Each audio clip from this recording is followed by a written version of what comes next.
अगर आप वैष्णव हो, तिलक लगाते हो, कंठी पहनते हो, कथा सुनते हो, उसका मतलब क्या है? आपका संपूर्ण जीवन प्रसाद है। और जीवन में आने वाली हर घटना, हर व्यक्ति प्रसाद है, चाहे वो प्रतिकूल है चाहे अनुकूल है, सबको स्वीकार करो, सबको ग्रहण करो। एक बार तुकाराम जी महाराज के पास में, मुझे बहुत अच्छी लगती है बात, तुकाराम जी महाराज के पास गांव का एक बालक गया। तुकाराम जी बोले, क्या बात है बालक, तुम क्यों आए? बोले, प्रभु मेरे पूरे खानदान के लोग मेरे पीछे पड़े हैं कि तुम ब्याह कर लो।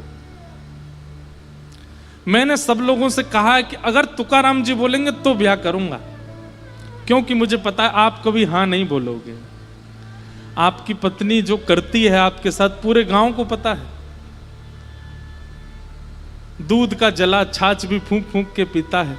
आप जब स्वयं इतना भोग रहे हैं तो आप मेरे घर वालों से मना कर देंगे ना कि मेरा ब्याह नहीं होना चाहिए? तुकाराम जी बोले, हाँ ठीक है, घर वालों को बुलाओ। घर वाले आए, बोले तुकाराम जी अगर बोलेंगे तो ही ब्याह करूंगा। सबने जाके तुकाराम जी से कहा, क्या आज्ञा है? बोले, इसका अभी ब्याह करा दो। तो व्यक्ति बोला, ये तो आपकी बात गलत है, ये तो वो वाला स्वभाव हो गया कि मैं जलाऊं तो तू क्यों बचे। आपने ऐसा क्यों बोला? तुकाराम जी बोले, पहले घर वालों को भेजो तब बात करेंगे। घर वाले चले गए, उसको बोले, देख ब्याह कर ले, अनुकूल पत्नी आ गई तो बढ़िया, कोई दिक्कत नहीं, कोई टेंशन नहीं, जैसा तू वैसी तेरी पत्नी। और अगर प्रतिकूल पत्नी आ गई तो गांव में अभी एक तुकाराम है, एक और हो जाएगा, एक भक्त है, दूसरा एक और हो जाएगा। तब उसके नेत्र सजल हो गए और वो तुकाराम जी से बोला, मुझे बस ये आपसे जान। और आज के युवाओं का सबसे ज्यादा प्रश्न यही होता है, सुन लीजिएगा ध्यान से।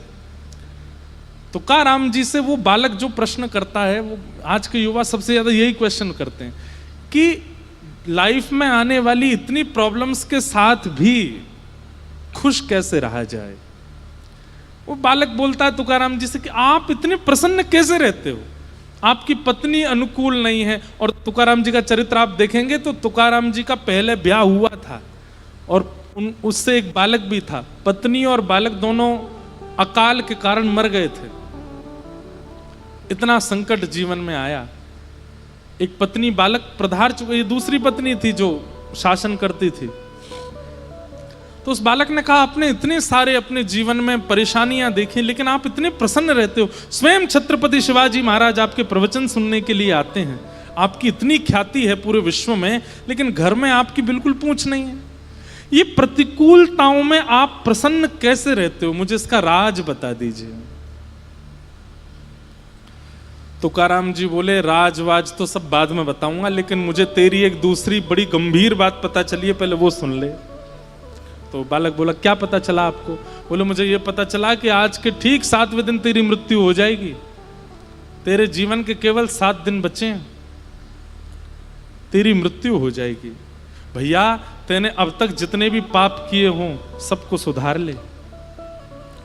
बोला, मैं अच्छा आया आपके पास, आपने तो उल्टा मुझे इतनी चिंता में डाल दिया। अब वो बालक चला गया वापस,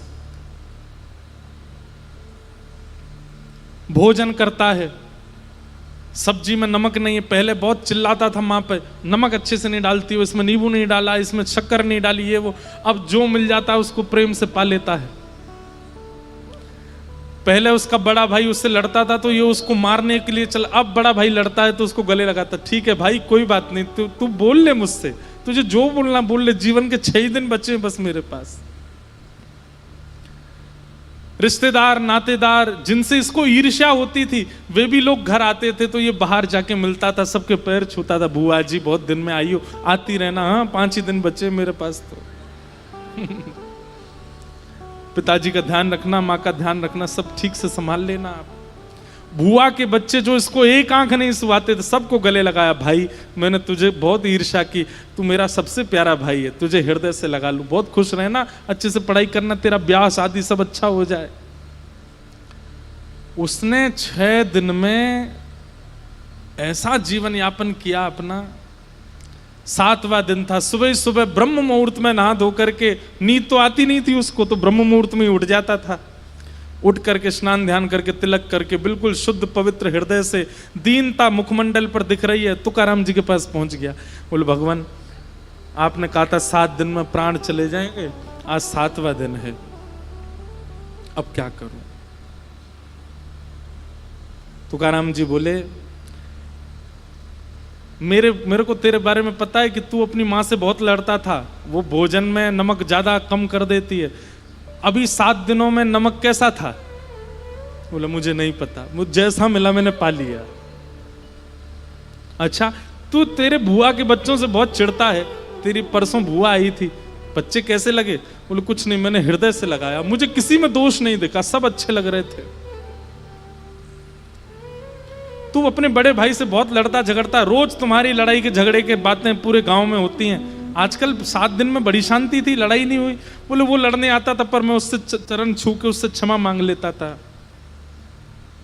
तुकाराम जी बोले क्यों? इन सब के पीछे कारण क्या था? बोले बस ये लगता था कि 7 ही दिन बचे हैं, सबसे प्रेम से रह लूं। तुकाराम जी बोले यही मेरे जीवन का राज है, मुझे लगता है मेरा अगला क्षण भी अंतिम हो सकता है, मैं क्यों विवाद में पड़ूं, मैं यहां क्यों क्रोध करूं, इससे क्यों लड़ूं, इसको क्यों मारूं, उससे क्यों झगड़ूं, इधर क्यों जाऊं, इधर क्यों दिमाग खराब करूं, इधर क्यों अपशब्द बोलूं, मेरा अगला क्षण भी अंतिम हो सकता है, सबसे प्रेम कर लूं। चरणों में गिर गया। बोले भगवान आपने उत्तर बता के नहीं दिया, लेकिन प्रैक्टिकली मुझे समझा दिया, बस एक बात बता दो। बोले क्या मैं मरने वाला हूं? तुकाराम जी बोले हाँ, हर क्षण मरने वाला है, जब तक ये बात मन में नहीं रखेगा तब तक तू पापी बना रहेगा। जाओ, अगला घंटा भी तेरा अंतिम हो सकता है, इसलिए इस समय मैं बहुत व्यवस्थित रह लूं। क्या पता मेरा अगले घंटे मेरा प्राण निकल जाए, अगले क्षण में मुझे कुछ हो गया तो